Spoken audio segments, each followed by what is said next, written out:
जर देशभक्ती पाप आहे तर हो, मी आहे पापी. आणि जर ती प्रशंसनीय असेल तर या प्रशंसेचा मी अधिकारी आहे. माणसानं बनवलेल्या न्यायव्यवस्थेच्या वर जर कुठली न्यायव्यवस्था असेल तर तिथेही माझं हे कार्य प्रशंसनीयच राहील. मी काहीही चुकीचं केलेलं नाही. मी त्या व्यक्तीला संपवलंय ज्यांच्यामुळे देशात अराजकता निर्माण झाली, देशातील हिंदूंवर संकटे ओढावली. मी केलेल्या कृत्याचा मला जराही पश्चाताप नाही. नमस्कार श्रोते हो. एव्हाना तुम्हाला अंदाज आलाच असेल की आज आपण एका अशा व्यक्तीबद्दल बोलणार आहोत ज्यांनी इतिहासच बदलून टाकला. आज आपण ऐकणार आहोत महात्मा गांधी यांचा वध करणाऱ्या नथुराम गोडसे यांचं आत्मकथन. वाय आय किल्ड गांधी या पुस्तकाच्या सारांशाद्वारे. नमस्कार, मी तुमचा मित्र श्रेयस. गांधीजींचा वध करणाऱ्या नथुराम गोडसेंची या कृत्यामागे नेमकी काय भूमिका होती? राष्ट्रपित्याची हत्या करण्याचा निर्णय घेताना काय होती त्यांची मानसिकता? वाय आय किल्ड गांधी या पुस्तकाच्या सारांशातून आपण ही दुसरी बाजू जाणून घेण्याचा प्रयत्न करणार आहोत. चला तर मग सुरुवात करूया एका आगळ्या वेगळ्या प्रवासाला. नथुराम गोडसे म्हणतात, मला माहितीये की गांधींनी देशाच्या स्वातंत्र्यासाठी खूप कष्ट घेतले. त्यासाठी ते मला कायम वंदनीय राहतील, परंतु म्हणून त्यांना माझ्या भारतभूचे तुकडे करण्याचा काही एक अधिकार नाही. नथुरामना कोणतीही दयेची अपेक्षा नाही. ते म्हणतात, खरं सांगायचं तर मी तेव्हाच संपलोय जेव्हा मी गांधींवर गोळी झाडली. त्यानंतर जसा मी समाधिस्थ झालोय. गोडसे म्हणतात, मला विश्वास आहे नैतिकदृष्ट्या माझं काम पूर्णतः उचित आहे. भविष्यात जेव्हा एखादा खरा इतिहासकार इतिहास लिहील तेव्हा तो माझा नेमका उद्देश जगासमोर नक्की आणेल. केवळ आणि केवळ गांधींच्या हट्टामुळे भारत सरकारने पाकिस्तानला 55 करोड रुपये दिले तेव्हा तर माझी खात्रीच पटली की गांधींना जनतेच्या मताचं काही एक घेणं देणं नव्हतं. गोडसे म्हणतात, त्यांनी माझ्या भारतभूचा छळ करून तिचे तुकडे केले. असा एकही कायदा नव्हता की ज्यामध्ये या गुन्ह्याला काही शिक्षा दिली जाईल, आणि म्हणून मी त्यांना माझ्या परीने शिक्षा दिली. माझ्याकडे दुसरा कोणताच पर्याय नव्हता. पंजाब न्यायालयाचे तत्कालीन माननीय न्यायमूर्ती जी.डी. खोसला यांनी एक पुस्तक लिहिलंय, द स्टर्न रेकनिंग. यामध्ये त्यांनी भारताची फाळणीपर्यंतच्या घटना आणि त्याचे भयानक परिणाम समाविष्ट केलेत. त्या काळी प्रसिद्ध असलेल्या डॉन समाचारपत्रात लोकांचं मत जाणून घेण्यासाठी बॅरिस्टर जिन्हा यांनी असं छापून आणलं की लोकांची इच्छा असल्यास ते स्थानांतर करू शकतात. परंतु पाकिस्तानात जाणाऱ्या प्रांताच्या हिंदूंनी त्याला विरोध केला. जिन्हांना हे स्थानांतरण लवकरात लवकर व्हायला हवं होतं. त्याने पाकिस्तानला विरोध करणाऱ्यांचं तोंड बंद झालं असतं. जिन्हांचा हट्ट म्हणून आपले व्यवसाय घरदार सोडायला लोक तयार नव्हते. म्हणून मुस्लिम लीगने कलकत्त्यात नरसंहार घडून आणला. लोकांचा अनन्वित छळ केला, स्त्रियांवर अत्याचार केले, तेथील हिंदूंना धर्मांतर करण्यास भाग पाडलं. या आत्मकथनात नथुराम गोडसे यांनी त्या काळी घडलेल्या किंवा मुद्दाम घडवल्या गेलेल्या अनेक घटनांचा उल्लेख केलेला आहे. जगासमोर कधीही न आलेली रहस्य, तात्कालीन राजकीय अस्थिरता, षडयंत्र अशा अनेक गोष्टींवर त्यांनी प्रकाश टाकला आहे. या सर्वांविषयी आपण चर्चा करणारच आहोत, मात्र पुढील भागांमध्ये. या भागात इथेच थांबूया, पण तुम्ही मात्र माझ्यासोबत म्हणजेच श्रेयस बरोबर ऐकत रहा वाय आय किल्ड गांधी या पुस्तकाचा सारांश फक्त आपल्या कुकू FM वर.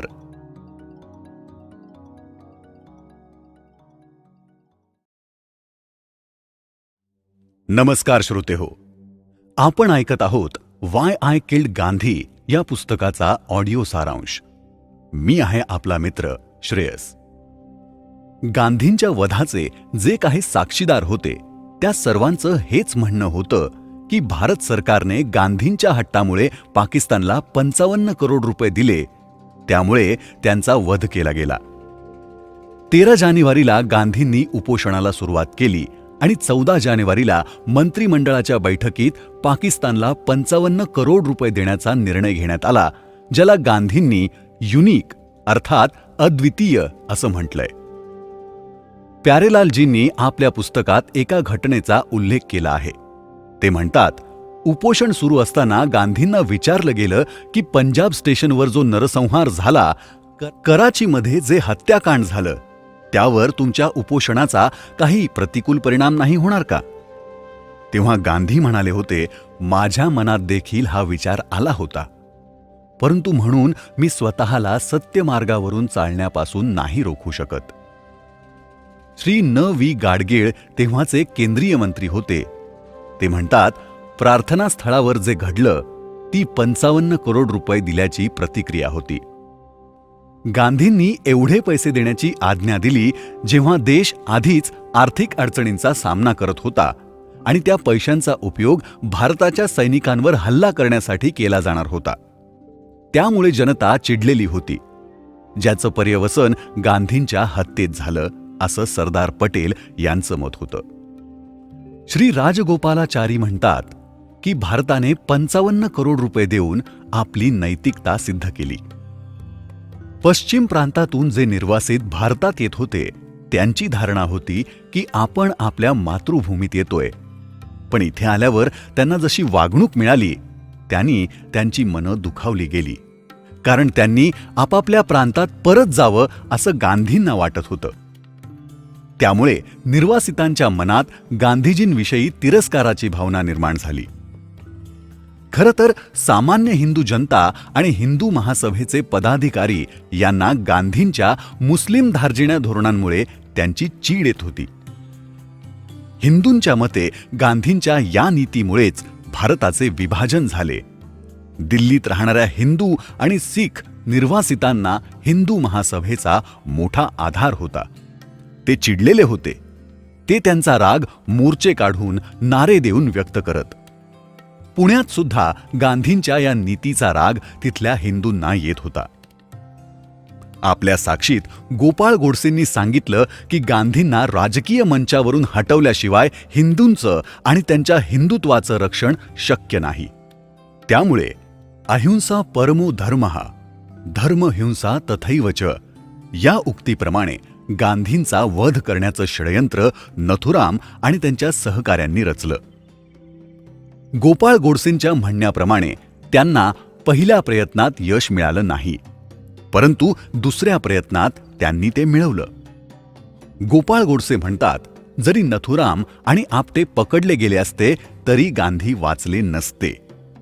यावरून हिंदूंच्या मनात गांधींबद्दल किती चीड होती हे लक्षात येतं.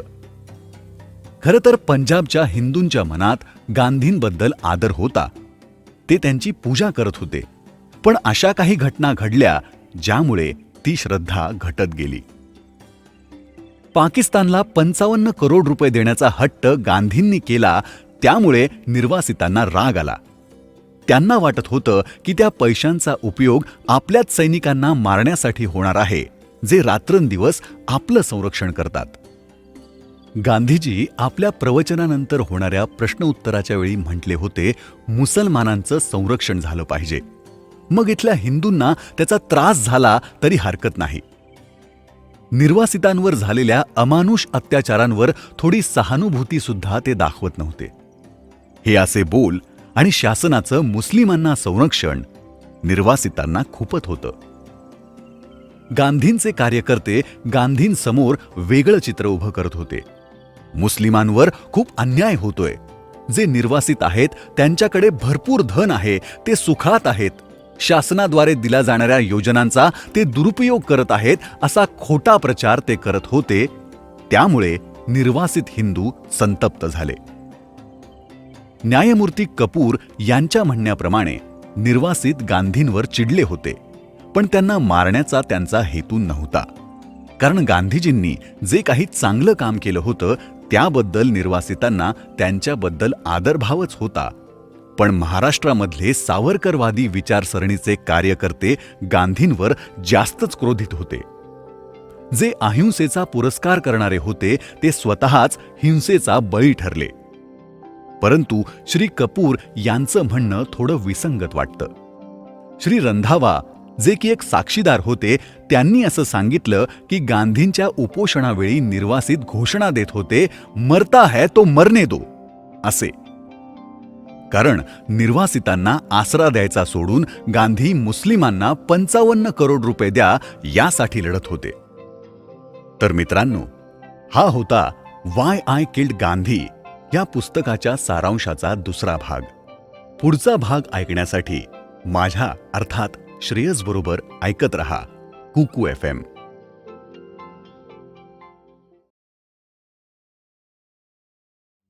नमस्कार मित्रांनो, आपण ऐकत आहात वाय आय किल्ड गांधी या पुस्तकाचा सारांश. मी आहे तुमचा मित्र श्रेयस. सरदार वल्लभभाई पटेलांची मुलगी श्रीमती मणीबेन पटेल यांनी त्यांच्या साक्षीमध्ये म्हटलं आहे की 55 करोड विषयी सरदार पटेल, सर्वश्री मथाई, चेट्टी, पंडित नेहरू, गांधीजी यांच्यामध्ये चर्चा झाली होती. गांधींच्या डोळ्यात पाणी होतं आणि त्यांचे शब्द सुद्धा कठोर होते. तेव्हा सरदार म्हणाले, मला आता या सरकारमध्ये राहता येणार नाही, आणि ते बाहेर पडले. त्यावेळेस नथुराम आणि नाना आपटे दिल्लीमध्येच होते. त्यांची मोरारजी देसाईंविरुद्ध तक्रार होती की ते आमच्या विरुद्ध अन्याय करत आहेत. राजगोपालाचारी यांनी एक पुस्तक लिहिलं आहे, गांधीजींची शिकवण आणि त्यांचे तत्वज्ञान. न्यायमूर्ती कपूर यांनी आपल्या पत्रकामध्ये या पुस्तकाचा उल्लेख केला आहे. ते म्हणतात, जेव्हा गोडसेंनी गांधींचा वध केला तेव्हा सरदार पटेलांना वाटलं की पाकिस्तान भारताविरुद्ध कारस्थान करतोय आणि गांधी त्यांना 55 करोड रुपये द्यायचे म्हणून हट्ट करून बसले. याचा प्रचंड राग हिंदूंच्या मनात होता. त्यामुळेच गांधीजींविरुद्ध षडयंत्र रचलं गेलं. पाकिस्तानला 55 करोड रुपये देऊन शासनाने जी मूर्खता केली ती चूक गांधी विरोधी महाराष्ट्रीय गटाला अक्षम्य वाटली. ही चूक करून गांधींनी या गटाच्या सहनशक्तीचा कडेलोट केला आणि त्यामुळेच त्यांनी या मूर्ख संताला संपवण्याचा विचार केला. कारण अन्य कोणत्याही मार्गाने या नेतृत्वाला संपवणं शक्य नव्हतं. गांधींचा प्रभाव असा होता की लोक त्यांचा प्रत्येक शब्द प्रमाण मानत. त्यामुळे या गटाने त्यांना संपवण्याचा विचार केला, असं सरदार पटेल यांचं मत होतं.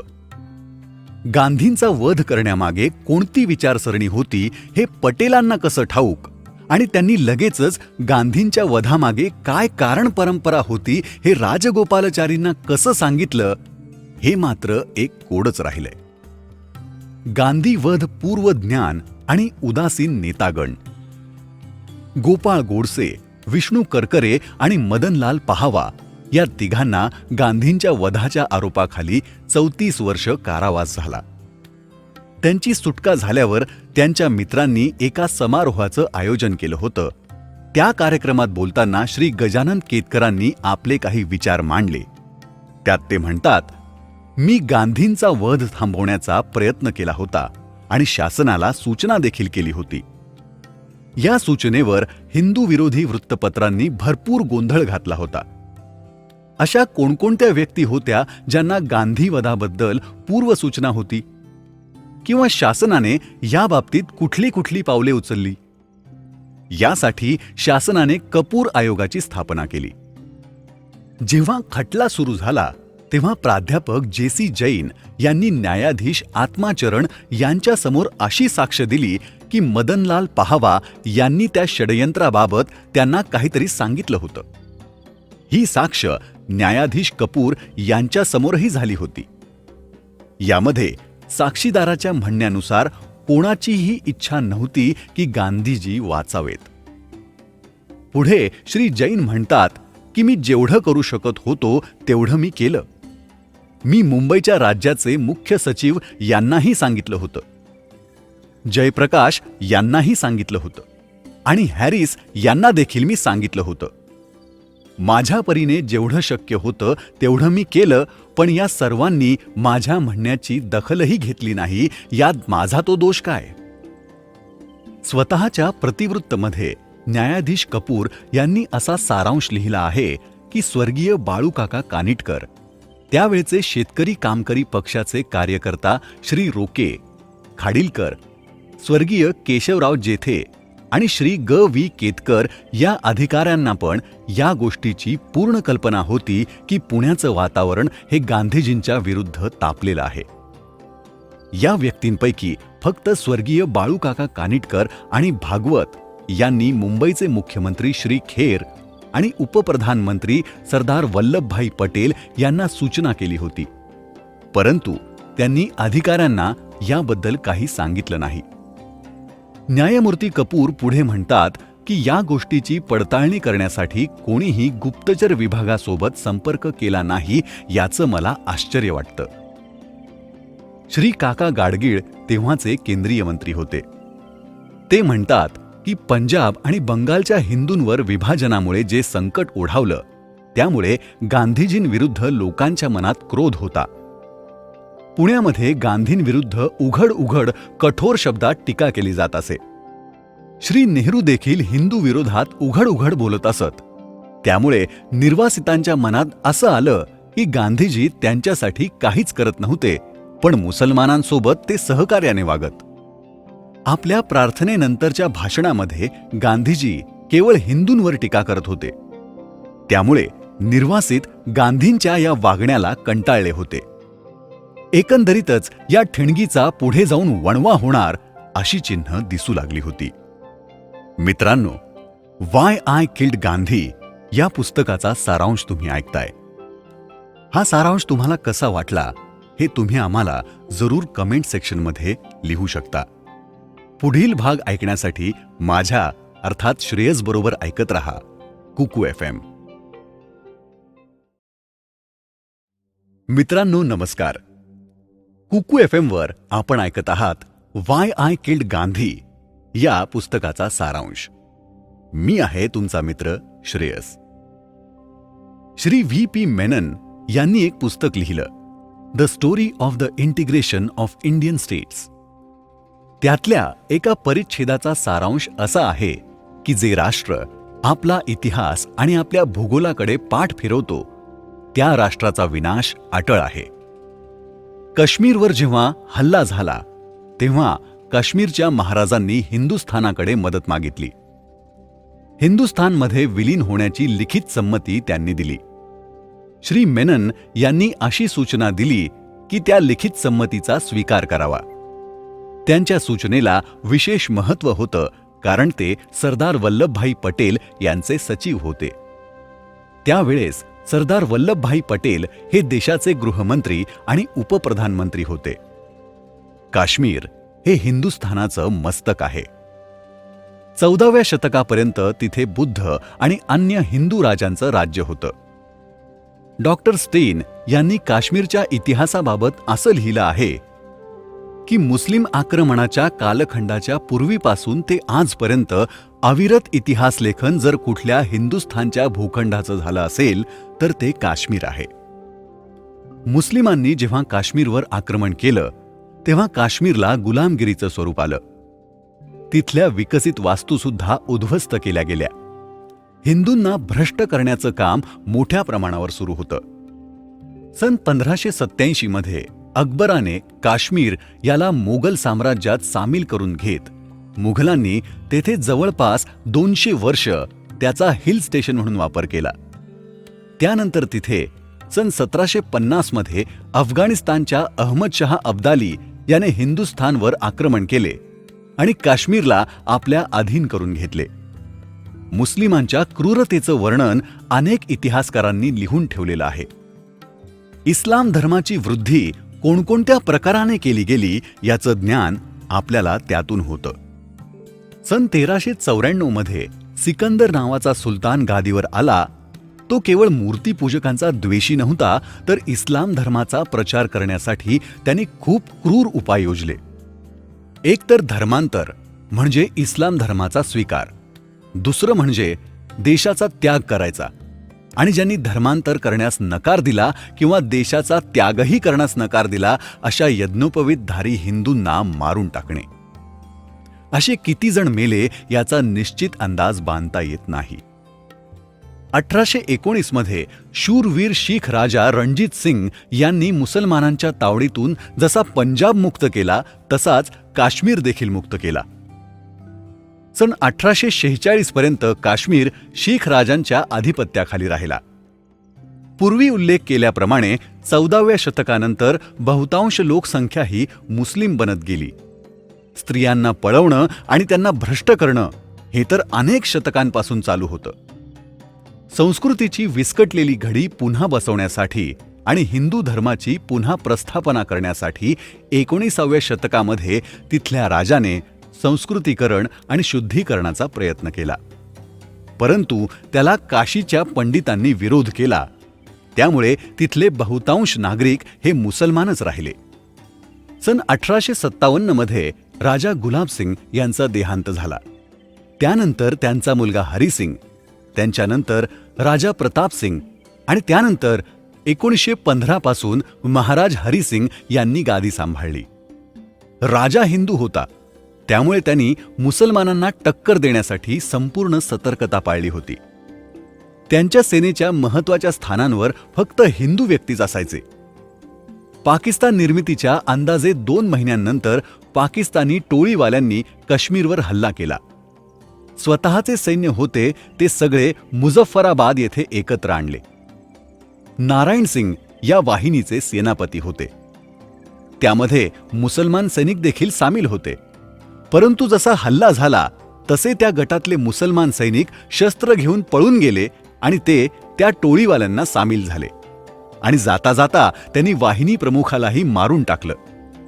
धर्मांतर न होऊ शकल्यामुळे आणि लेफ्टनंट कर्नल नारायण सिंग यांचे मुस्लिम सैनिकांवर अतिविश्वास याचा परिणाम काश्मीरला भोगावा लागला.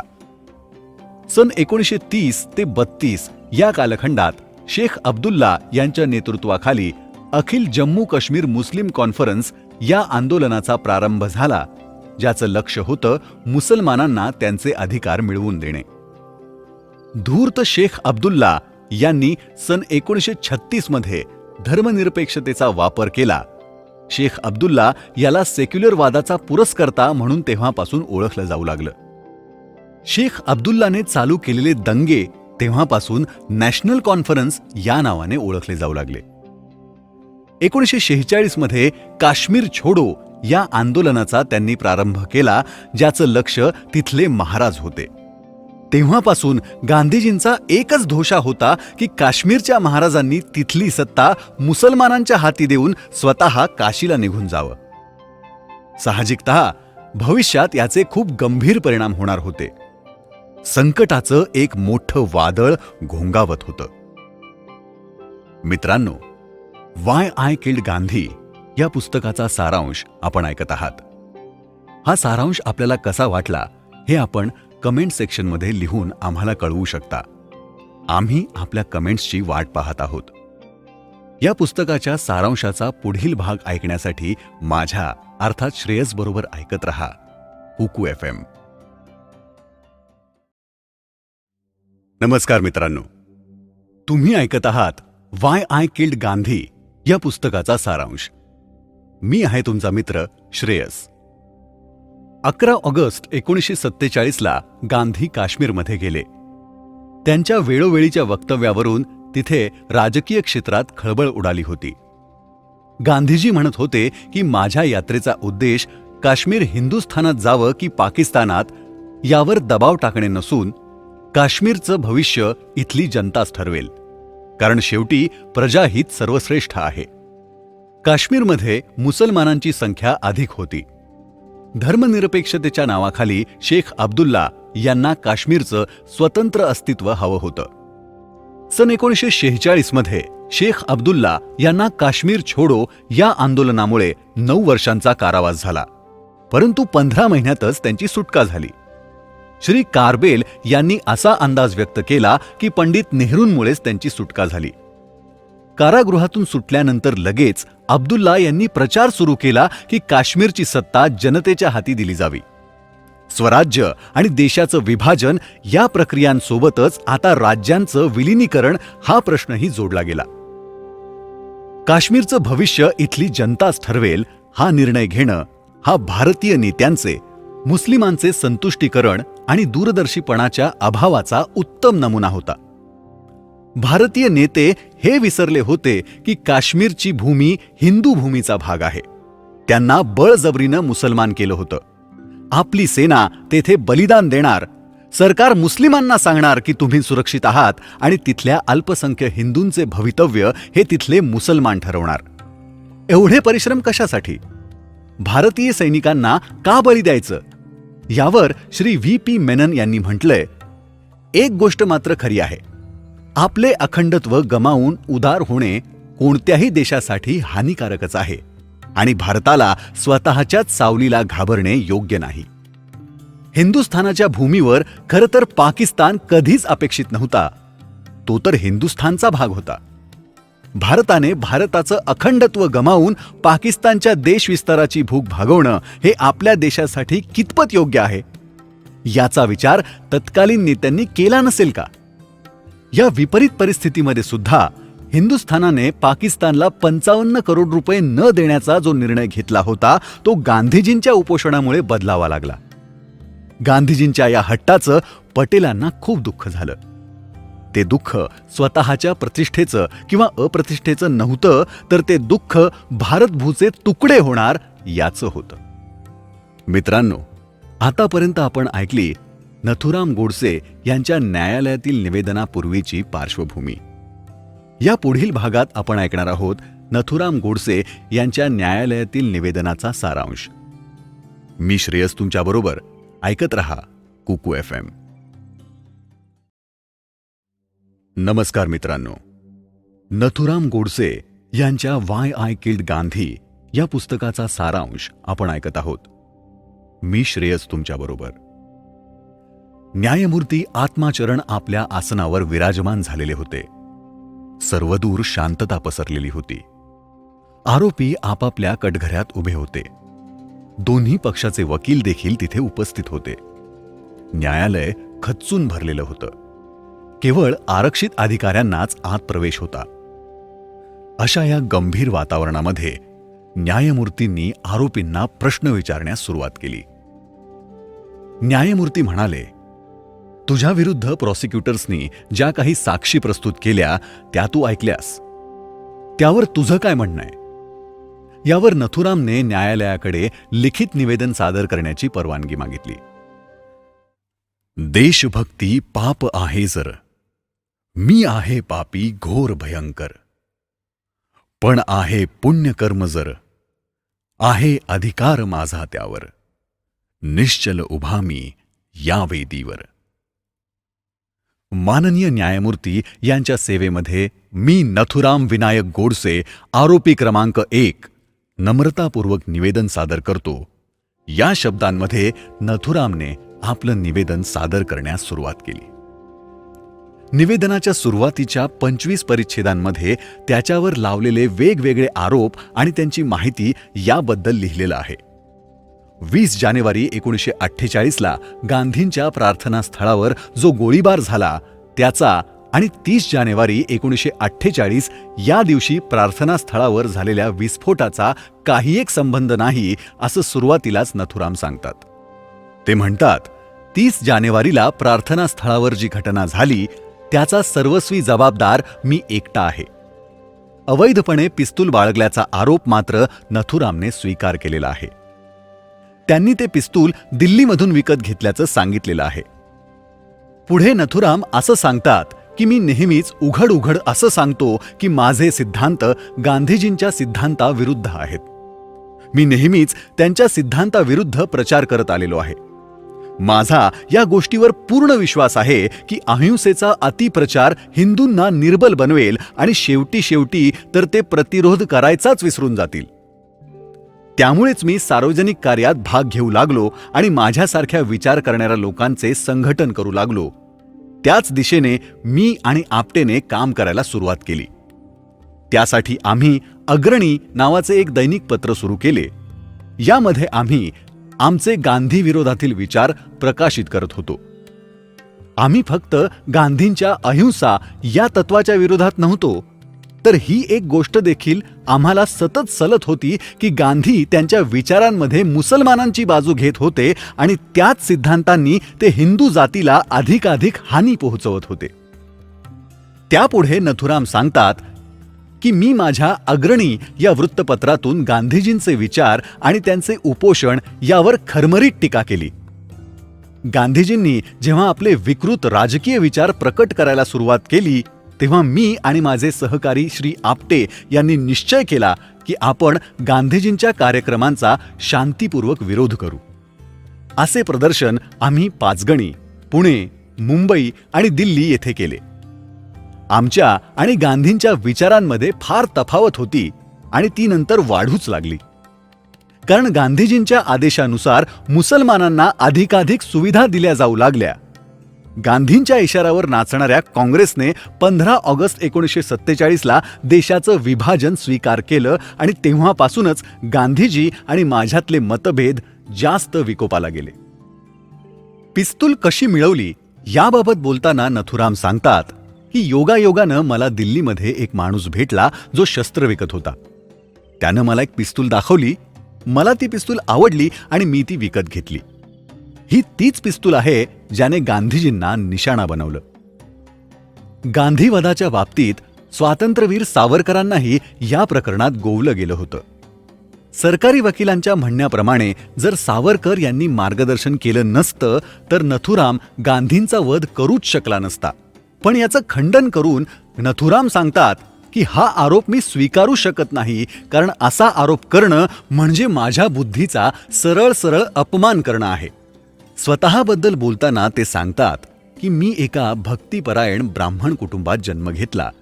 त्यामुळे माझ्या स्वभावात, माझ्या हृदयात हिंदू धर्माविषयी, हिंदू संस्कृतीविषयी आदर होता. मला माझ्या हिंदुत्वाबद्दल अभिमान होता. मी दादाभाई नौरोजी, विवेकानंद, गोखले आणि टिळकांचं साहित्य वाचलं आहे. त्याचप्रमाणे आधुनिक भारताचा इतिहासही वाचला आहे. त्यासोबतच जगातील मोठमोठे देश जसे इंग्लंड, फ्रान्स, अमेरिका आणि रशिया यांच्या इतिहासाबद्दलही वाचलं आहे. मी अनेक वर्षांपासून राष्ट्रीय स्वयंसेवक संघामध्ये काम केलं आहे. पण त्यानंतर मी हिंदू महासभेमध्ये आलो. त्यावेळेस वीर सावरकर हिंदू महासभेचे अध्यक्ष होते.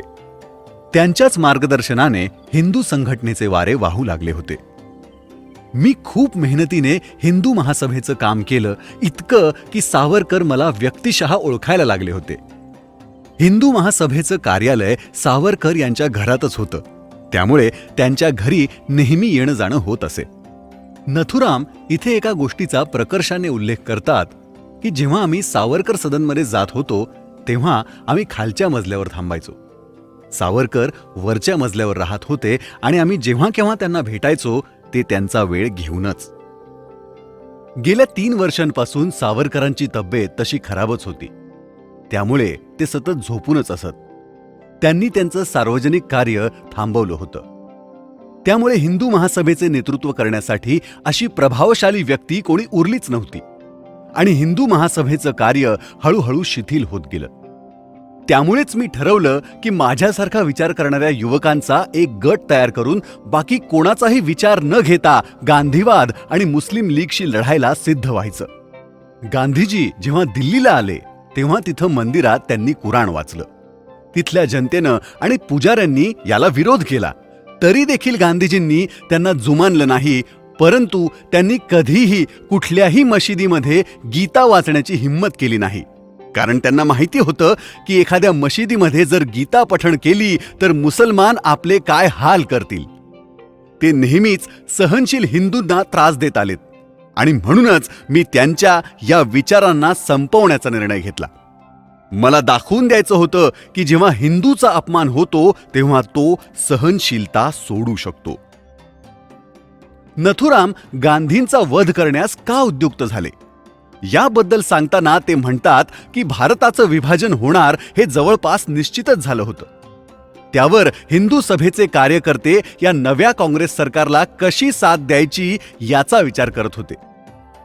तेव्हा सावरकरांचं असं मत होतं की जे सरकार असेल त्या सरकारला मदत करणं हे आपलं काम आहे. मिळालेल्या स्वातंत्र्याचं रक्षण करणं ही देखील आपली जबाबदारी आहे. जर आपण सरकारला मदत केली नाही तर गृहयुद्ध होईल आणि याचा फायदा मुसलमान घेतील. ते सगळ्या भारताला पाकिस्तान बनवण्यात यशस्वी होतील. मला त्यांचे विचार समाधानकारक नाही वाटले. त्यानंतरच्या माझ्या गुप्त योजना मी सावरकरांना सांगत नव्हतो. थोड्याच दिवसांनी ज्याची मला भीती होती ती गोष्ट घडायला सुरुवात झाली. पंजाब आणि भारताच्या अन्य काही भागांमध्ये मुसलमानांचे अत्याचार सुरू होते आणि काँग्रेस सरकारने तर कहरच केला. जिथं जिथं हिंदूंवर अत्याचार होत होते तिथं तिथं त्या हिंदूंनाच आपल्या गोळ्यांचा ते निशाणा बनवत होते. नवीन सरकार हे सर्वांच्या मदतीने झालं पाहिजे याचा निश्चयच सावरकरांनी केला होता. सर्व गटांनी मिळून बनवलेल्या सरकारला माझा काहीच विरोध नव्हता. परंतु काँग्रेस सरकार हे गांधींच्या इशाऱ्यावर चालत होतं. जर कुठल्या गोष्टीला काँग्रेस सरकारने विरोध केला तर गांधीजी लगेच उपोषणाला बसण्याची धमकी देत होते आणि स्वतःचं म्हणणं खरं करून घेत होते. या परिस्थितीमध्ये काँग्रेसचं बहुमत तर निश्चितच होतं आणि हे पण निश्चित होतं की सरकार गांधींची आज्ञा पाळणार आणि त्याद्वारे हिंदूंवर अन्याय होत राहणार. मित्रांनो, वाय आय किल्ड गांधी या पुस्तकाचा सारांश आपण ऐकत आहोत. हा तुम्हाला कसा वाटतोय हे आम्हाला जरूर कमेंट बॉक्समध्ये कळवत रहा. मी श्रेयस तुमच्या बरोबर. ऐकत रहा कुकू FM.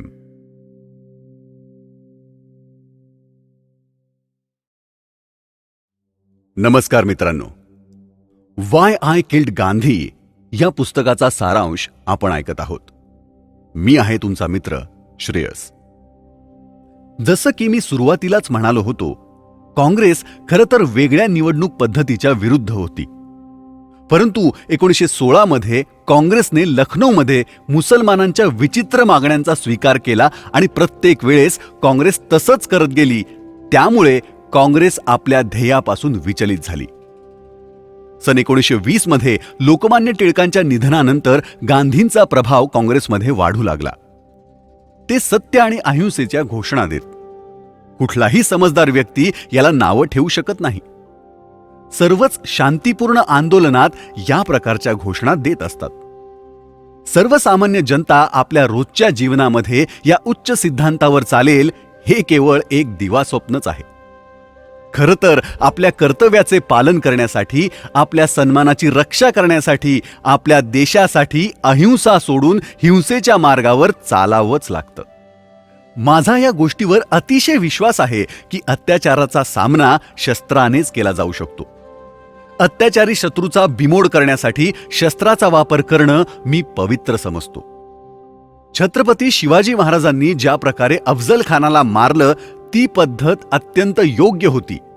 त्यांनी तसं केलं नसतं तर अफजल खानाने छत्रपती शिवाजींना मारलं असतं. पण गांधीजी छत्रपती शिवाजी महाराज, महाराणा प्रताप आणि गुरु गोविंद सिंग यांची निंदा करत होते आणि स्वतः किती उथळ बुद्धीचे आहेत हे दाखवत होते. प्रत्येक देशभक्ताने आपापल्या काळामध्ये या देशाला अत्याचारांपासून वाचवण्याचा प्रयत्न केला. शक्तीने विदेशी आक्रमण रोखण्याचा प्रयत्न केला आणि या मातृभूमीला मुक्त केलं. तर दुसरीकडे महात्मा गांधींच्या 30 वर्षांच्या नेतृत्वामध्ये असं काही घडलं जे याआधी कधीच घडलं नव्हतं. अधिकाधिक मंदिरांची तोडफोड झाली. बऱ्याच लोकांना बळजबरीने मुसलमान बनवलं गेलं. स्त्रियांचा अपमान झाला आणि शेवटी तर 1/3 भारत आपल्या हातातून गेला. मला आश्चर्य या गोष्टीचं वाटतं की गांधींच्या अनुयायांना हे सगळं का नाही दिसत.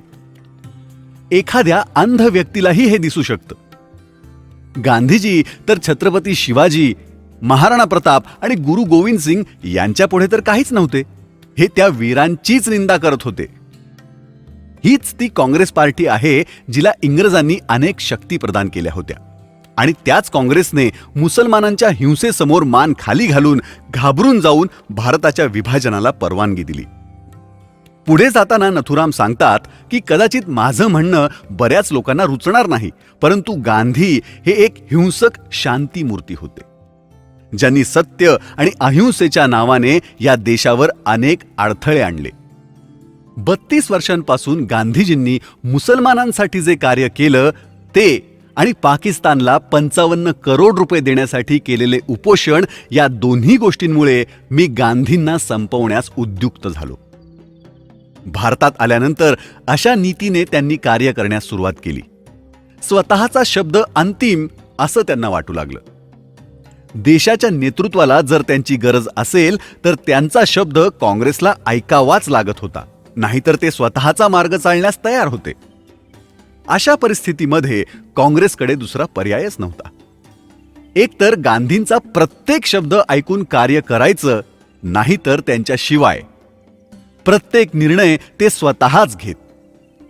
असहकार आंदोलनाचे सर्वेसर्वा तेच होते. त्यांनी आंदोलनाबद्दल कोणालाही काहीही माहिती दिली नव्हती. आंदोलन सुरू केव्हा करायचं, संपवायचं केव्हा, याचा निर्णय तेच घेत. मग कोणालाही काहीही अडचण असो त्याचा ते विचार करत नव्हते. ते नेहमी म्हणायचे की एक सत्याग्रही कधी असफल होऊच शकत नाही, परंतु या सत्याग्रहाची परिभाषा त्यांनी कधीच स्पष्ट केली नाही. त्यांनी त्यांच्या उच्च चरित्र आणि सतत कार्यक्षम राहण्याची क्षमता यामुळे स्वतःचं एक वेगळं अस्तित्व निर्माण केलं होतं. त्यामुळे त्यांच्या शब्दांना वजन होतं, पण त्याचा ते गैरफायदा घेत होते. काँग्रेसमधील बऱ्याच जणांना त्यांची ही नीती आवडत नव्हती, पण त्यांच्याकडे दुसरा पर्यायच नव्हता. एकतर काँग्रेसमधून बाहेर पडायचं, नाहीतर त्यांना समर्पित होऊन कार्य करत राहायचं.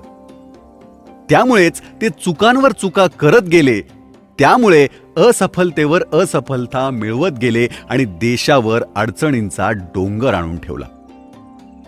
खरं तर इतिहास मोठा आहे, पण विषयाचं गांभीर्य लक्षात घेऊन तो वाचावाच लागेल.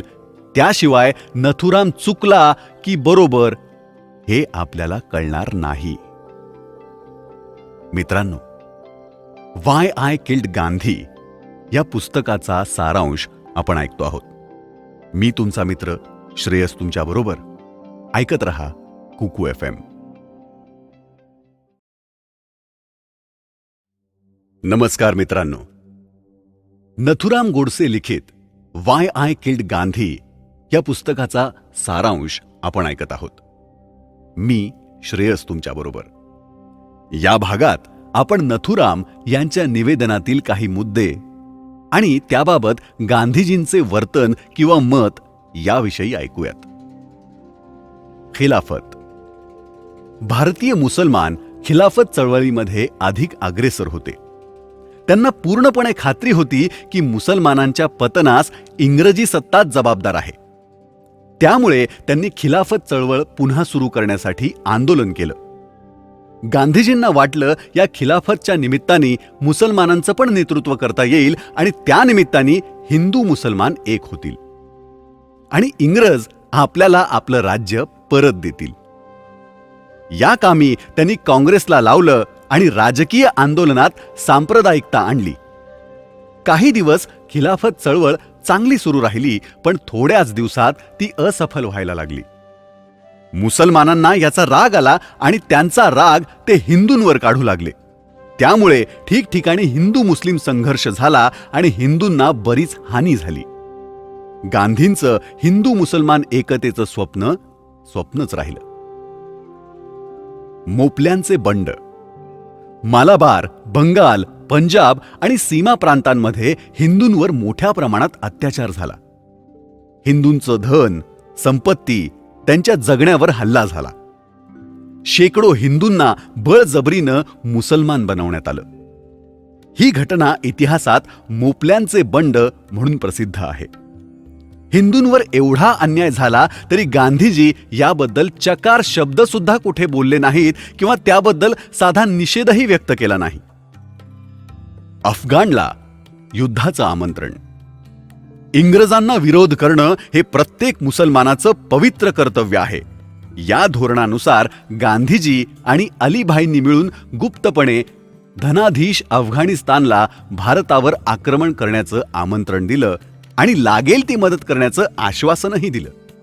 यावरून लक्षात येतं की गांधीजी मुसलमानांना संतुष्ट करण्यासाठी भारताचा बळी देण्यासही मागेपुढे पाहणार नव्हते.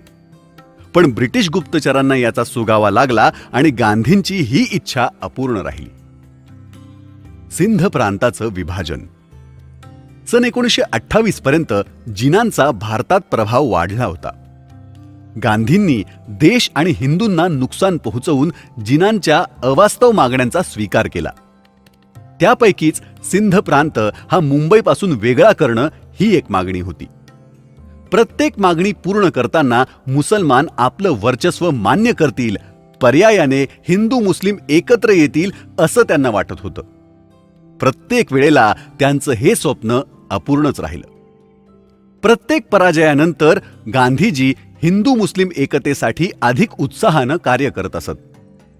हरलेल्या जुगाऱ्याप्रमाणे प्रत्येक वेळेस हिंदूंचा नव्या अत्याचारासाठी बळी देत असत. काही पण करून त्यांना मुस्लिमांना संतुष्ट करायचं होतं, जेणेकरून ते गांधींचं नेतृत्व स्वीकारतील. पण दिवसेंदिवस मुसलमान काँग्रेसपासून दूर जात होते.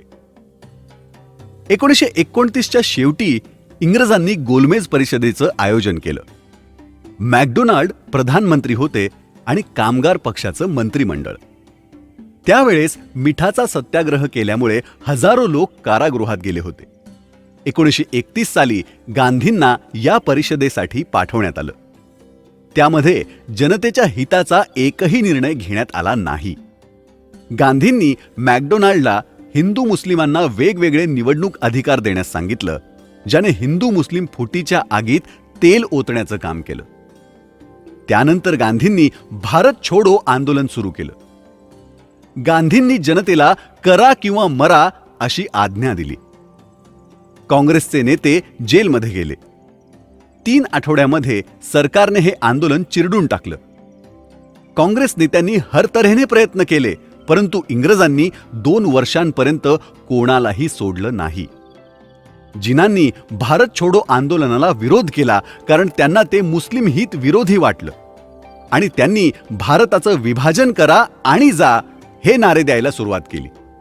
आणि अशा प्रकारे गांधींच्या हिंदू मुस्लिम एकतेचा अंत झाला. हिंदी विरुद्ध हिंदुस्थानी. राष्ट्रभाषेच्या प्रश्नावरून सुद्धा गांधींनी मुसलमानांचा पक्ष घेतला. सुरुवातीला हिंदी हीच राष्ट्रभाषा असावी असा आग्रह धरणारे गांधी मुस्लिमांचा हिंदीला विरोध आहे हे समजताच ते सुद्धा हिंदी राष्ट्रभाषा नसून हिंदुस्थानी भाषेला राष्ट्रभाषेचा दर्जा द्यावा म्हणून झगडू लागले. आता खरं पाहता हिंदुस्थानी नावाची कुठलीच भाषा अस्तित्वात नाहीये हे प्रत्येक भारतीयाला माहीत होतं. ती केवळ हिंदी आणि उर्दू भाषेची खिचडी आहे, जी गांधीजी भारतीयांना खाऊ घालू पाहत होते. परंतु त्यांची ही खिचडी भारतीयांनी नापसंत केली. वंदे मातरमवर बंदी. वंदे मातरम हे गाणं देशाच्या भिन्न प्रदेशातल्या लोकांना एकत्र येण्यासाठी गेल्या 100 वर्षांपासून प्रेरणा देत आलं आहे. मुसलमानांना हे आवडत नव्हतं. त्यामुळे गांधींनी जिथे त्यांना शक्य होतं तिथे या गाण्यावर बंदी आणली. त्यामुळे आपण आज टागोरांनी लिहिलेलं जनगण मन हे गीत म्हणतो. शिवबावनीवर निर्बंध. शिवबावनीसारख्या ऐतिहासिक साहित्यावर गांधींनी प्रतिबंध आणला. यात शिवाजी महाराजांची प्रशंसा केलेली आहे. त्यांच्या पराक्रमाची वर्णनं आहेत. हे मुस्लिमांना रुचत नव्हतं. यात असं सांगितलेलं आहे की कुंभकर्ण असुर अवतारी औरंगजेब, काशी प्रयाग में दुहाई फेरी रब की, तोड़ डाले देवी देव शहर मोहल्लों के, लाखों मुसलमान किए माला तोड़ी सबकी, भूषण भणत भाग्यो काशीपति विश्वनाथ, और कौन गिनती में भूली गति भव की। काशी करबला होती, मथुरा मदीना होती, शिवाजी न होते तो सुन्नत होती सबकी। अर्थात शिवाजी महाराज नसते तर आज संपूर्ण देश मुसलमान झाला असता. त्यामुळे हे गाणं भारतीयांना प्रेरणा देत होतं, जे मुस्लिमांना परवडणारं नव्हतं. गांधींचं उपोषण. सन 1943 मध्ये गांधी जेलमध्ये असताना त्यांनी तिथं उपोषण केलं. त्यावेळी श्री राजगोपालाचारी गांधींना भेटण्यास गेले, तेव्हा गांधींनी त्यांना पाकिस्तान निर्मितीचा सल्ला दिला. त्यानंतर 1944 मध्ये गांधी सलग 3 आठवड्यांपर्यंत जिनांना भेटत होते आणि वर्तमान पाकिस्तानची योजना आखत होते. ते रोज जिनांच्या घरी जात, त्यांची प्रशंसा करत, पण जिना त्यांच्या मागणीपासून 1 इंचही मागे हटले नाहीत. गांधींना हिंदू मुस्लिम एकता अपेक्षित होती आणि हे सगळं त्या विरुद्ध होत होतं. काँग्रेस जिनांच्या खिशात. पुढच्याच वर्षी काँग्रेसने जिनांसमोर गुडघे टेकले. पाकिस्तान निर्मितीला परवानगी मिळाली. त्यानंतर जे घडलं ते सर्वांसमोरच आहे. गांधी पुन्हा मुस्लिमांचा पक्ष घेऊ लागले. जे हिंदू लुटल्या गेले, ज्यांच्यावर अन्याय अत्याचार झाले, त्यांच्याबद्दल या महात्म्याने चकार शब्द देखील काढला नाही. ते स्वतःला मानवतेचा सेवक म्हणून घेत होते, पण त्या मानवतेचं प्रतीक फक्त मुसलमान होते. हिंदू त्यांच्या मानवतेच्या कक्षेत येत नव्हते. ही विचित्र साधू वृत्ती पाहून मला धक्का बसला. काश्मीरच्या महाराजांना चुकीचा सल्ला.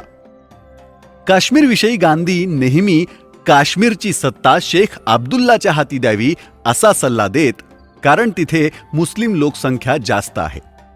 त्यामुळे त्यांचं असं मत होतं की काश्मीरच्या महाराजांनी संन्यास घेऊन काशीला निघून जावं. पण हैदराबादबाबत मात्र त्यांचं वेगळं मत होतं. तिथल्या निजामाने फकिरी घेऊन मक्केला जावं असा सल्ला त्यांनी कधीही दिला नाही. माउंट बॅटनद्वारे हिंदुस्थानचं विभाजन. 15 ऑगस्ट 1946 नंतर मुस्लिम लीगच्या गुंडांनी हिंदूंना लुटायला सुरुवात केली. लॉर्ड वेव्हेलने औपचारिक दुःख व्यक्त केलं, पण त्याने याला विरोध केला नाही. कराचीपासून बंगालपर्यंत हिंदूंचं रक्त वाहिलं. लॉर्ड वेव्हेलने विभाजनाला विरोध केला होता. त्याच्यानंतर लॉर्ड माउंटबॅटन आला. त्याची भारताबाबत काहीतरी करण्याची इच्छा होती, जी त्याने पूर्ण केली. भारताचं विभाजन. त्याला रक्तपाताची काहीही चिंता नव्हती. उलट त्याला असं वाटलं की आपली शत्रुसंख्या कमी होतीये. काँग्रेस ज्या राष्ट्रीयतेचा जयघोष करत होती, ती जिनांच्या तलवारीसमोर झुकली आणि गुप्तपणे त्यांनी विभाजनाचा स्वीकार केला. भारताचे तुकडे झाले. काँग्रेसमध्ये लॉर्ड माउंटबॅटनला महान व्हॉइसरॉय संबोधलं जाऊ लागलं. हे होतं नथुराम गोडसे यांचं निवेदन. वाय आय किल्ड गांधी या पुस्तकाच्या सारांशामार्फत आपण नथुराम गोडसे यांना जाणून घेत आहोत. मी तुमचा मित्र श्रेयस तुमच्याबरोबर. ऐकत रहा कुकू FM. नमस्कार मित्रांनो. वाय आय किल्ड गांधी या नथुराम गोडसे लिखित पुस्तकाचा सारांश आपण ऐकत आहोत. मी आहे तुमचा मित्र श्रेयस. बहुतांश लोकांचा असा भ्रम आहे की स्वतंत्रतेचे आंदोलन 1914-15 मध्ये सुरू झालं, जेव्हा गांधीजी जेलमध्ये गेले, आणि 15 ऑगस्ट 1947 ला संपलं, जेव्हा राष्ट्रपिता गांधींच्या नेतृत्वाखाली स्वातंत्र्य मिळालं. शेकडो वर्षांच्या इतिहासात असं एकही उदाहरण सापडणार नाही की इतक्या लोकांना अंधारात ठेवून देशाचे तुकडे केले गेले. स्वातंत्र्य देणं तर दूरच, गांधींनी भारताची अशी दशा करून ठेवली की त्याचे तुकडे तुकडे झाले आणि जागोजागी रक्तपात झाला. गांधीजी जेव्हा भारतात आले, त्या आधीपासूनच भारतात क्रांतिकारी आंदोलनं सुरू होती. ते कधी थांबलंच नव्हतं. गांधीजी त्यांचे अहिंसा आणि सत्य या सिद्धांतामुळे ती आंदोलनं दुबळी करत गेले.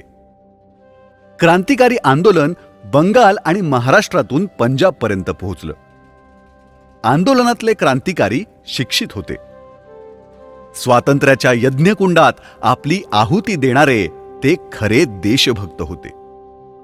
त्यांच्याच रक्तानं भारतीय स्वातंत्र्य मंदिराचा पाया रचला गेला. लोकमान्य टिळकांनी स्वातंत्र्यासाठीचं आंदोलन सुरू केलं. महात्म्याने तर फक्त स्वतःचा फायदा करून घेतला.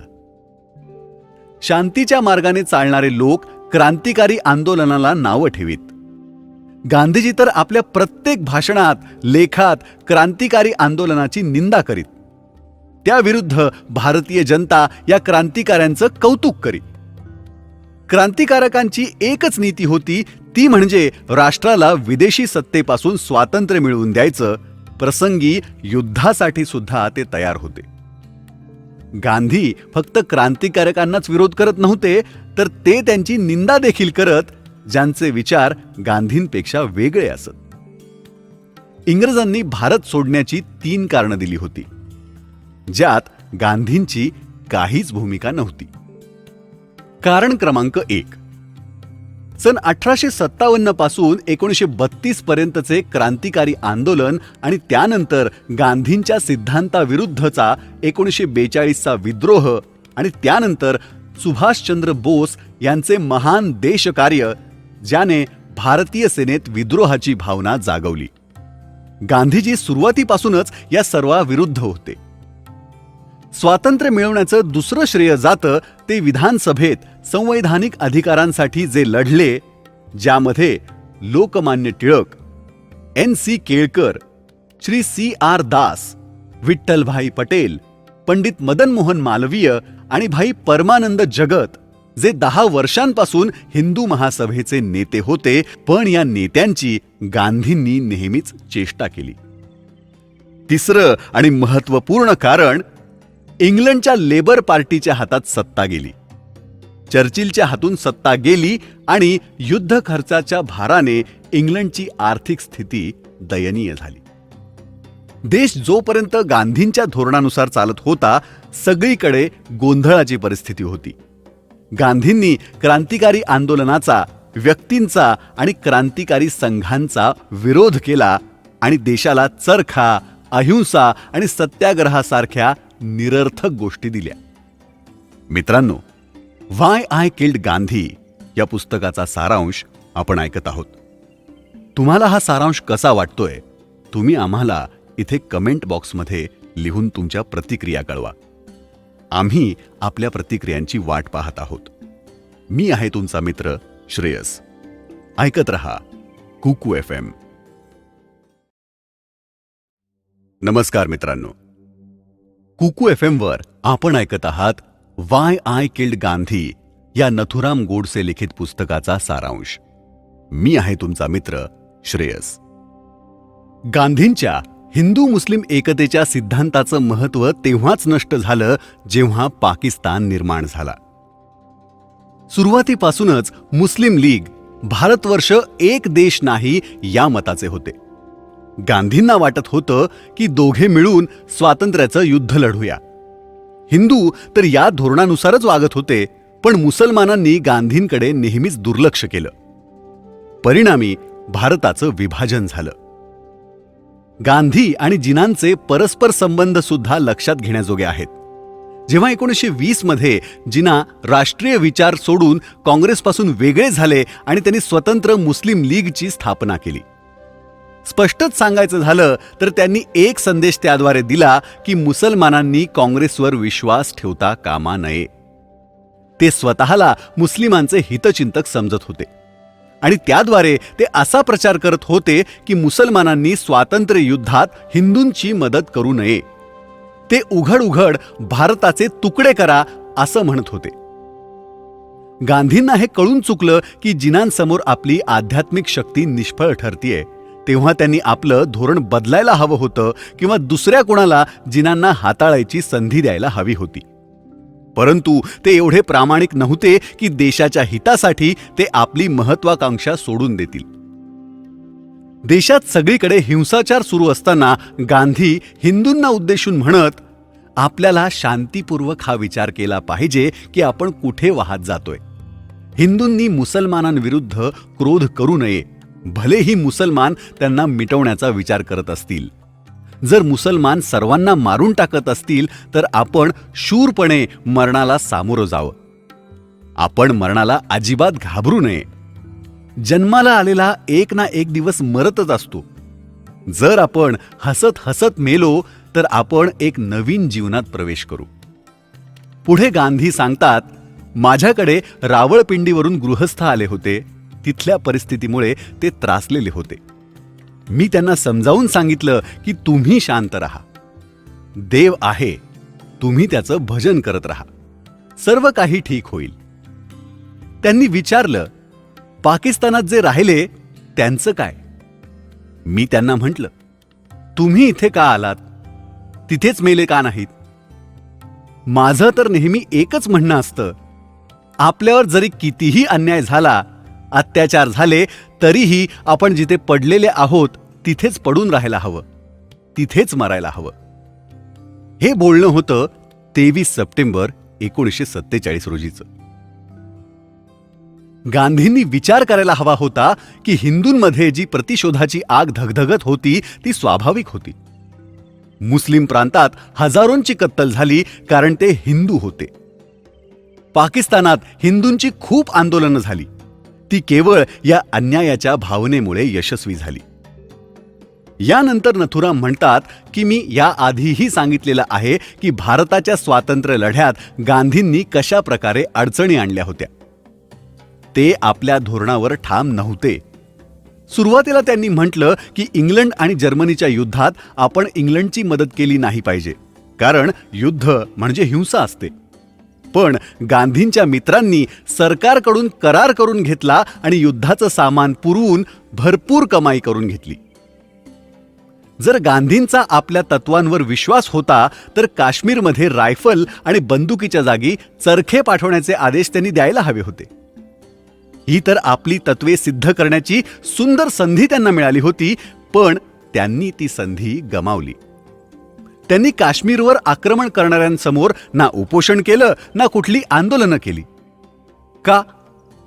त्यांची सगळी धोरणं हिंदूंना चिरडण्यासाठीच होती. दुर्दैवाने ज्या महात्म्यावर हिंदूंवर होणाऱ्या अन्यायाचा काहीच परिणाम झाला नाही, त्याला सगळा भारत आपला नेता समजत होता. जर भारत गांधींच्या विचारानुसार चालत राहिला तर मिळालेलं विभाजित स्वातंत्र्यही गमवायची वेळ आपल्यावर येईल, असे विचार माझ्या मनात येत होते. त्याच वेळेस हिंदू मुस्लिम एकतेसाठी 13 जानेवारी 1947ला गांधींनी उपोषणाची घोषणा केली. हे तर मला सहनच झालं नाही. जर काँग्रेसने मुस्लिम लीगला मुस्लिम संघ म्हणून स्वीकारलं तर त्यांना हवं होतं की हिंदू महासभेला हिंदू प्रतिनिधी म्हणून स्वीकारलं पाहिजे. याचा अर्थ हिंदूंच्या हिताचं रक्षण महासभा किंवा काँग्रेस करेल, पण काँग्रेसने हे स्वीकारलं नाही. परिणामतः मुस्लिम लीग मुस्लिमांच्या हिताचं रक्षण करत राहिली, परंतु हिंदूंची रक्षा करणारं कोणीही नव्हतं. आपले क्रांतिकारक स्वातंत्र्यासाठी आपल्या प्राणाची पर्वा न करता हसत हसत फाशीवर गेले. त्यांना हा असा विभाजित देश अपेक्षित होता? त्यांच्या बलिदानाचा हा परिणाम योग्य होता का, की देश विभाजित व्हावा आणि एका विदेशी संप्रदायाने त्याच्यावर राज्य करावं? तुम्हाला काय वाटतं? आम्हाला जरूर कळवा इथे कमेंट बॉक्समध्ये. व्हाय आय किल्ड गांधी या नथुराम गोडसे लिखित पुस्तकाचा सारांश आपण ऐकत आहोत, फक्त कुकू FM वर. नमस्कार मित्रांनो, नथुराम गोडसे लिखित व्हाय आय किल्ड गांधी या पुस्तकाचा सारांश आपण ऐकत आहोत. मी आहे आपला मित्र श्रेयस. मी गांधींना राजकीय क्षेत्रातून हटवण्याचा निश्चय केला. मला माहीत होतं वैयक्तिक पातळीवर माझं सगळं काही संपून जाईल. मी काही श्रीमंत वगैरे वर्गात मोडणारा नव्हतो, मध्यमवर्गीयच होतो. मी आपल्या प्रांतात सार्वजनिक काम करत होतो, त्यामुळे लोक माझा आदर करत होते. मी ज्या काही योजना करत होतो त्या पूर्ण करण्याची ताकद माझ्यात होती. मी सुदृढ आहे. मला ना काही आजार ना व्यसन. मी जरी विद्वान नसलो तरी विद्वानांबद्दल मला आदर होता. सन 1928च्या आसपास स्वर्गीय डॉक्टर हेडगेवार यांनी राष्ट्रीय स्वयंसेवक संघाची स्थापना केली. त्यांच्या भाषणांचा माझ्यावर प्रभाव होता. काही वर्ष मी संघात काम केलं. त्यानंतर मला असं वाटू लागलं की हिंदूंना त्यांचे वैधानिक अधिकार मिळवून देण्यासाठी आपण राजकारणात गेलं पाहिजे. त्यामुळे मी संघ सोडून हिंदू महासभेत आलो. जे लोक माझ्या परिचयाचे आहेत त्यांना मी शांत प्रकृतीचा आहे हे माहीत आहे. पण जेव्हा गांधींच्या परवानगीने माझ्या मातृभूचे तुकडे झाले हे मी सहन करू शकलो नाही. मी काँग्रेसचा शत्रू नाही. मी या संस्थेचा आदर करतो कारण हिने देशाच्या स्वातंत्र्यासाठी काम केलं. गांधींसोबत माझं वैर नव्हतं. लोक म्हणतात पाकिस्तान निर्मितीमागे त्यांचा हेतू शुद्ध होता. पण इथे मला सांगायचंय की माझ्या मनात देशप्रेमाव्यतिरिक्त आणखी काहीही नव्हतं.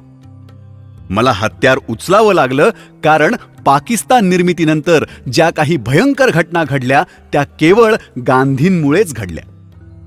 मला माहीत होतं की हत्येनंतर लोकांचे माझ्याविषयी विचार बदलतील. वृत्तपत्रे माझी भरपूर निंदा करतील. पण मला वाटलं होतं की ते सत्य जगासमोर आणतील. वृत्तपत्र जर का निष्पक्षपणे लिहित असते तर देशाच्या नेत्यांनी पाकिस्तान निर्मितीला कधीच परवानगी दिली नसती.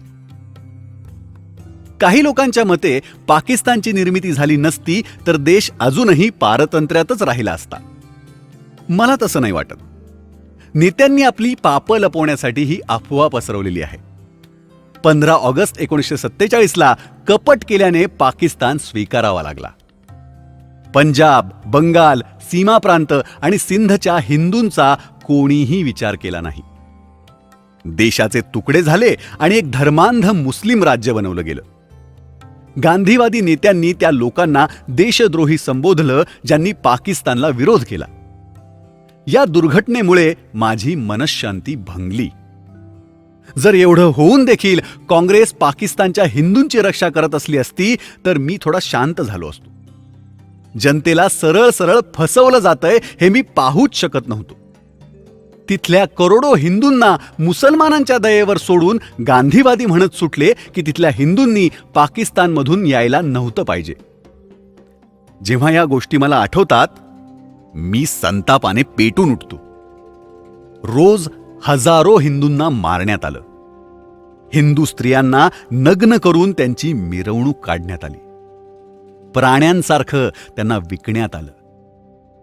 पाकिस्तानातून 40 मैल लांब रांगांमधून हिंदू निराश्रितांचा जथ्था भारताकडे येत होता. भारताने या भयानक कृत्याचा कसा सामना केला? तर ह्या निराश्रितांसाठी विमानातून पोळ्या फेकून. भारताने जर पाकिस्तानला अत्याचार करण्यापासून थांबवलं असतं किंवा धमकी जरी दिली असती की हिंदूंवरचे अत्याचार थांबले नाहीत तर भारतातल्या मुसलमानांची दुर्दशा होईल, तर असं झालं नसतं. भारत सरकार गांधींच्या इशाऱ्यावर चालत होती आणि गांधींना तर वेगळंच काहीतरी हवं होतं.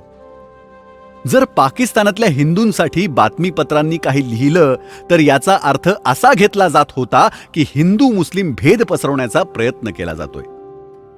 अशा घटना होत होत्या तेव्हा पाकिस्तान किंवा मुस्लिमांविरुद्ध गांधी एक चकार शब्द सुद्धा काढत नव्हते.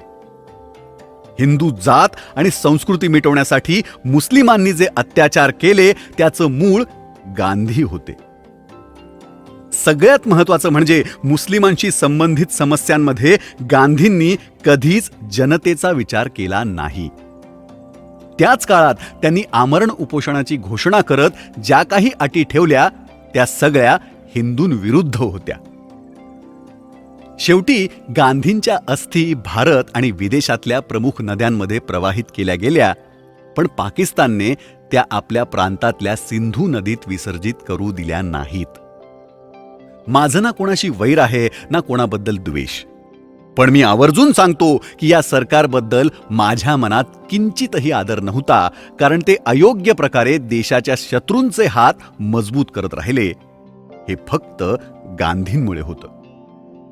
मग अशा व्यक्तीच्या संपण्याने ते सरकार राष्ट्रनिर्माणाचे कार्य करण्यासाठी स्वतंत्र आहेत. पण मला वाईट वाटतंय की नेहरूंच्या भाषणामध्ये आणि त्यांच्या कामामध्ये खूप अंतर होतं. ते धर्मनिरपेक्षतेच्या गोष्टी बोलत होते, पण धर्माच्या नावाने त्यांनीच पाकिस्तानच्या निर्मितीला परवानगी दिली. शेवटी मी एवढंच म्हणेन की मी जे काही बोललो ते खरं आहे. देव करो आणि माझा देश पुन्हा अखंड हो. हे खरं आहे की मी 300-400 लोकांमध्ये गांधींवर गोळी झाडली. मी पळून जाण्याचा प्रयत्नही केला नाही. खरं तर पळून जाण्याचा विचार माझ्या डोक्यात आलाच नाही. मी स्वतःवरही गोळी चालवण्याचा प्रयत्न केला नाही, कारण मी माझे विचार सर्वांसमोर मांडू इच्छित होतो. टीका करण्यालायक माझं काम असलं तरीही ते करत असताना माझा आत्मा विचलित झाला नाही.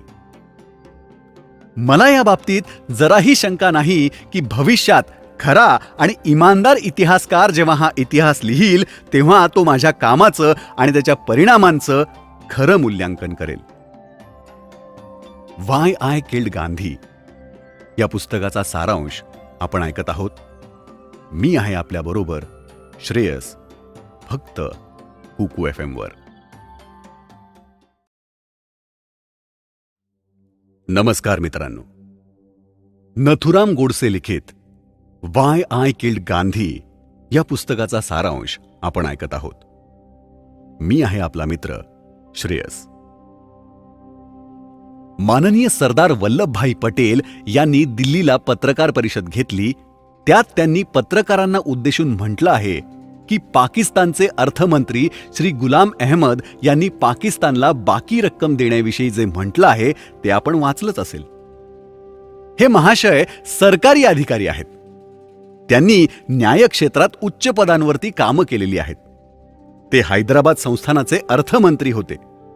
अशा अधिकारी व्यक्तीच्या बोलण्यात खोटेपणा किंवा खऱ्याचा विपर्यास झाला तरी साधारणपणे त्यांच्यावर विश्वास ठेवला जातो, परंतु त्यांचं बोलणंच असं होतं. इतकंच नाही तर काश्मीरच्या प्रश्नावर त्यांच्याच सरकारने पैशांचा प्रश्न थांबवून ठेवला होता. त्यामुळे त्यांचा प्रश्न न्यायाने सोडवणं अवघड होतं हे त्यांना माहीत होतं. त्यांनी आपली सारासार विवेकबुद्धी सोडून दिली आहे. धाक दाखवून उद्दामपणे वागणाऱ्या गुंडांच्या पायरीवर ते उतरलेले आहेत. मी असा शब्दप्रयोग मुद्दाम केला आहे, कारण जो व्यक्ती समजूतदारपणे त्यांची वाक्य वाचेल त्याला कळेल की रिझर्व्ह बँकेवर धमक्यांचा पाऊस पाडून आणि त्यांच्यावर असभ्य भाषेत आरोप लावून घाबरवण्याचा प्रयत्न गुलाम अहमद करत आहेत. त्यांना वाटतंय की असे आरोप करून त्यांना त्यांचे पैसे मिळतील. जगातल्या अन्य देशांचं सहकार्य त्यांना मिळेल. मी समजू शकतो आज ते ज्या भांबावलेल्या अवस्थेत आहेत त्यातून सुटण्यासाठी ते हातपाय मारतायत. त्यांच्या ओरडाआरड्याला आम्ही भीक घालत नाही. या नशेत ते हा विचार करायला विसरलेत की या निमित्ताने काश्मीरचा प्रश्न पुन्हा वर येणार. या गोष्टींची आम्ही प्रथम चौकशी करू आणि त्यांनी हिंदुस्थान शासनावर लावलेले आरोप आणि अन्य आरोप त्यांचाही आम्ही विचार करू. जेव्हा बोलणी होईल तेव्हा सविस्तर बातमी तुम्हाला दिली जाईल. तोपर्यंत जर एखाद्या वर्तमानपत्राने याविषयी काही छापलं तर त्याला शासनाची मान्यता नसेल. नोव्हेंबरच्या शेवटच्या आठवड्यात दोन्ही देशाच्या सरकारी प्रतिनिधींमध्ये बरीच चर्चा झाली. आपापसातील वाद मिटवणे हा या चर्चेचा मुख्य मुद्दा होता. जसं की काश्मीरचा प्रश्न, निर्वासितांचा प्रश्न आणि त्यांचं पुनर्वसन. सुरुवातीला जी चर्चा झाली ती सद्भावना आणि सौजन्यपूर्ण वातावरणात झाली. त्यानंतर बाकी राहिलेली रक्कम आणि त्याच्या कर्जासंबंधी एक करार तयार करण्यात आला. त्या कराराला लगेच मान्यता मिळावी अशी पाकिस्तानची इच्छा होती. आमची परवानगी मिळवण्यासाठी त्यांनी आटोकाट प्रयत्न केले. आम्ही त्याला विरोध केला. त्यानंतर मी पत्रकार परिषद घेऊन लगेच सांगितलं की आम्ही पूर्ण शक्तीनिशी स्थगित प्रश्नांवर उपाय शोधत आहोत. त्यानंतरच्या माझ्या बोलण्यात मी म्हटलं, जोपर्यंत काश्मीरचा प्रश्न मार्गी लागत नाही तोपर्यंत आम्ही कोणतीही रक्कम पाकिस्तानला देणार नाही. तेव्हा पाकिस्तानचे प्रधानमंत्री आणि अर्थमंत्री तिथे उपस्थित होते. पाकिस्तानच्या मंत्र्यांनी जाणं स्थगित केलं. त्या दरम्यान आमच्यात विविध विषयांवर चर्चा झाली. डिसेंबरच्या दुसऱ्या आठवड्यात लाहोरला एक बैठक बोलावली गेली. त्यातील मुद्दे वार्ताहरांना सांगण्यासाठी पाकिस्तानच्या अर्थमंत्र्यांना खूपच घाई लागली होती. यातच त्यांचं धोरण स्पष्ट होत होतं. आर्थिक प्रश्नांवर जो करार झाला त्याचा पाकिस्तानने शस्त्रासारखा वापर केला. त्यांनी काश्मीर प्रश्नाच्या धोरणावर पुन्हा गदारोळ माजवला आणि आम्हाला वाटत होतं की काश्मीर प्रश्नावर समजूतदारपणाने तोडगा निघेल. ही आशा फोल ठरली. पाकिस्तान भारताला काय देणार? सरदार वल्लभभाई पटेल म्हणाले, मी इथं एक गोष्ट लक्षात आणून देऊ इच्छितो की आमचा दृष्टिकोन फक्त न्याय आणि शांती स्थापित करण्याचा होता. आम्हाला हे माहीत होतं की वाद, भांडणं, सामंजस्य, सहानुभूती, सहनशीलता आणि कल्याणकारी दृष्टीने सोडवली तरच भारत आणि पाकिस्तान यांच्या दरम्यानचे संबंध सलोख्याचे राहतील. पण पाकिस्तानने याचा गैरफायदा घेतला. आमच्या उदार भावनेचा त्यांनी स्वार्थासाठी वापर करून घेतला. भारताने अविभक्त भारताचं कर्जाचं ओझं स्वतःवर घेतलं आणि पाकिस्तानवर विश्वास ठेवला. आम्ही निर्णय घेतला की पाकिस्तानने दीर्घ कालावधीसाठी कमी हप्त्यांवर भारताचं कर्ज परत करावं. त्यासाठी आम्ही आमची सुरक्षितता पणाला लावायला तयार नव्हतो. काश्मीरवर जे आक्रमण झालं त्याला रोखण्यासाठी आम्ही हा आर्थिक व्यवहार स्थगित केला. त्यावेळेला पाकिस्तानने आमच्यासोबत सशस्त्र युद्ध केलं. जर पाकिस्तान आपल्या गुंड प्रवृत्तीत यशस्वी झाला तर मदत म्हणून दिलेली रक्कम युद्धास, परिणामी आपल्याच नाशास कारणीभूत होईल. संधी संबंधी अर्थमंत्र्यांचं म्हणणं. गुलाम अहमद यांनी आमच्यावर राजकीय दरोडा घातल्याचा आरोप आहे. पाकिस्तानला सहानुभूती मिळावी याचा हा एक तुच्छ मार्ग असावा. त्यांनी आम्हाला चिडवण्यासाठी असं केलेलं आहे. तरीही आम्ही आमच्या भूमिकेवर ठाम आहोत. गांधींचं उपोषण. गांधींच्या उपोषणाने न केवळ भारत तर अख्खं जगच चिंतित पडलं होतं. भारत पाकिस्तान दरम्यानच्या वादावर जगभरातले देश उपाय शोधत होते. भारताला सुद्धा यावर उपाय हवाच होता, पण देशहिताचा बळी देऊन नाही. मात्र गांधींच्या हट्टामुळे अखेर हाच निर्णय घ्यावा लागला. तर मित्रांनो, हा होता सरदार वल्लभभाई पटेल यांनी त्यांच्या पत्रकार परिषदेमध्ये मांडलेल्या मुद्द्यांचा सारांश. आपण ऐकत आहोत नथुराम गोडसे लिखित वाय आय किल्ड गांधी या पुस्तकाचा सारांश. मी श्रेयस तुमच्याबरोबर कुकू FM वर.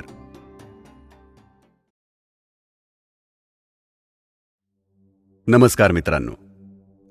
नथुराम गोडसे लिखित वाय आय किल्ड गांधी या पुस्तकाच्या सारांशाच्या शेवटाकडे आता आपण आलेलो आहोत. आता आपण ऐकणार आहोत श्री नथुराम गोडसे यांनी श्री ग. त्र्य. माडखोलकर यांना लिहिलेल्या पत्राचा सारांश. सहज एके दिवशी नथुरामने श्री ग. त्र्य. माडखोलकर, जे दैनिक तरुण भारतचे त्यावेळचे संपादक होते, यांनी लिहिलेला एका निर्वासिताची गोष्ट हा एखाद्या नाण्यासारखा असतो, ज्याला दोन बाजू असतात आणि त्या दोन्ही बाजू समोर येणं अत्यावश्यक असतं.